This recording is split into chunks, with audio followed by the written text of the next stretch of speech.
नमस्कार, आपण पाहतात माय मराठी न्यूज। पठारवाडी येथे मिनी बस पलटी होऊन 4 जण गंभीर जखमी तर 23 प्रवासी किरकोळ जखमी। पुरंदर तालुक्यातील पठारवाडी येथे रस्त्याच्या कडेला असलेल्या कंपाऊंडला धडकून 32 सीटर मिनी बस पलटी झाली। यामध्ये लग्नासाठी निघालेल्या बसमधील 23 प्रवासी जखमी झालेत। यामधील 4 जणांची प्रकृती गंभीर असल्याची प्राथमिक माहिती देण्यात आली। जखमींवर खेडशिवापूर येथील खाजगी रुग्णालयात उपचार सुरू आहेत।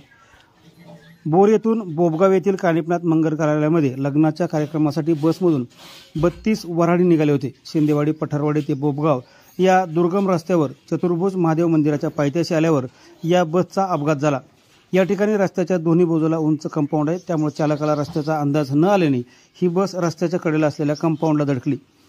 यानंतर ती बस पलटी झाली। यामध्ये एकूण 23 प्रवासी जखमी झाले आहेत, तर त्यातील 4 प्रवाशांची प्रकृती गंभीर असल्याची माहिती स्थानिक व बसमधील लोकांकडून देण्यात आली। या संदर्भात अद्याप सासवड पोलिसात कोणताही गुन्हा नोंद करण्यात आलेला नाही। माय मराठी न्यूजसाठी छायाताई नांदगुडे, पुरंदर।